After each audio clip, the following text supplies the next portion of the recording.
looking for me? You're the Airbender? You're the Avatar? Hey, hello, how do you do? Shady Rex here. The Boy in the Iceberg and the Avatar returns. So I'm going to be reviewing both of these episodes at the same time because they both aired at the same time. I think it's only right that both of these episodes be considered the series opener.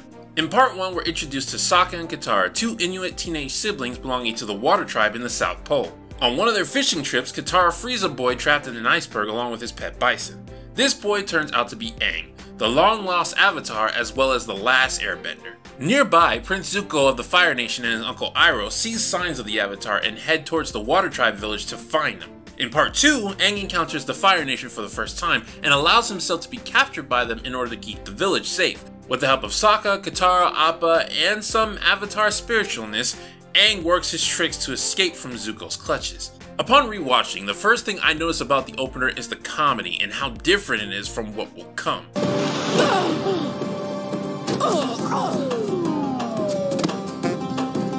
The rest of the show is comedic, that's for sure, but as it goes further along, it gets farther away from the really cartoony gags and sound effects.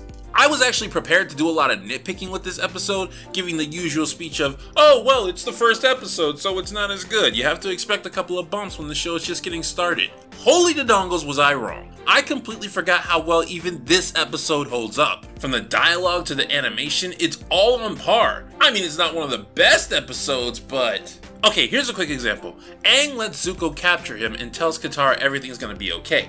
Then, as the door to Zuko's ship closes and right as the shadow encompasses Aang, he frowns, and it's only for maybe a second.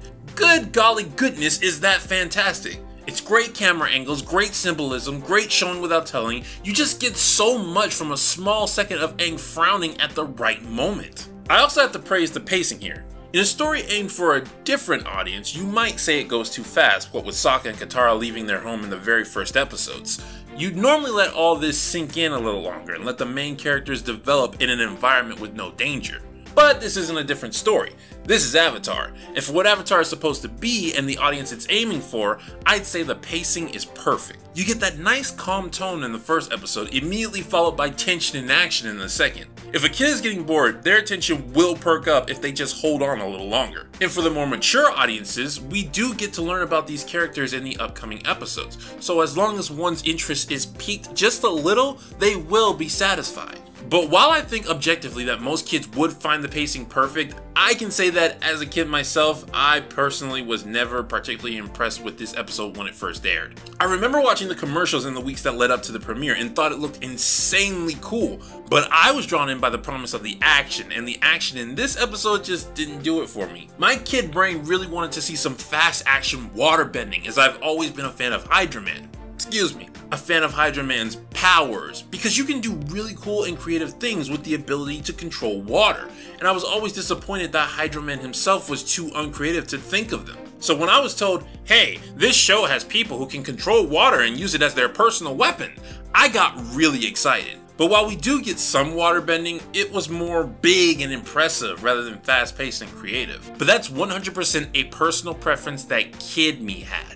There was one thing that threw me for a loop as a kid though. The part where Aang and Katara explore the Fire Navy ship. Aang is curious and wants to go, but Katara says that they shouldn't because it might be booby-trapped. Aang says, if you want to be a bender, you have to let go of fear. The first time I heard that, it meant nothing. Aang is the main hero. Of course he's gonna have wisdom beyond his years and he's gonna be right while everyone else is gonna be wrong and... Wait, what? What's that you said about booby traps? Wait, the Fire Nation found them? Wait, Aang's being banished from the village? And all these are decisions of rational people, not just stubborn fuddy-duddies who don't know what they're talking about? Katara, you knew going on that ship was forbidden. I think it best if the Airbender leaves. Are these consequences? Yeah, as a kid, I knew that sometimes the hero could get themselves into trouble, but in situations like these, the story usually makes them right. It genuinely confused me to see Aang get in serious trouble from his own actions. What's more is that line. If you want to be a bender, you have to let go of fear. I spent years analyzing that one line, and I'm still debating on why Aang said it. Yes, it's true. All bending requires you letting go of fear of some kind, but Aang shouldn't know that yet. All he knows is airbending, which requires letting go of the fear of freedom. So why did he say this? Did someone else tell him that and he's just repeating it? Did he just say whatever Katara wanted to hear so she'd come with him? It's a line that makes so much sense in context of how it's being said, and yet I have no idea why the character said it. Whatever the case may be, this moment showed me that, yeah, Aang was gonna be the main hero, but he was also going to be just a kid. He was going to make mistakes just like any other person in existence, and he was going to have to pay for those mistakes. It was the first head scratcher of Avatar for me, and you know this show has a lot of them, so it kind of defines a big chunk of it for me. I think this is why I detest Korra so much.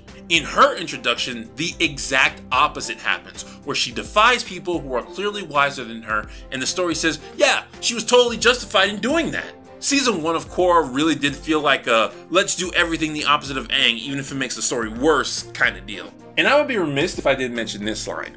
It's not only one of the most important lines of the episode, not only one of the most important lines of the season, not only one of the most important lines in the show, but probably one of the most important lines in the entire franchise. Why didn't you tell us you were the Avatar? Because I never wanted to be. This one line sets up everything this show is about, and will continue to echo throughout all 3 books, and even have an effect on Korra, because Avatar: The Last Airbender, at its core, is about a boy who had the responsibility to rise up and become a hero, despite only wanting to enjoy life. So yeah, despite not being the best or most memorable episode, this opener does its job spectacularly well. We're introduced to the world, the characters, and are ready to travel along with them as this plot continues. This has been Shady Durags. So long, farewell, Auf Wiedersehen, goodbye.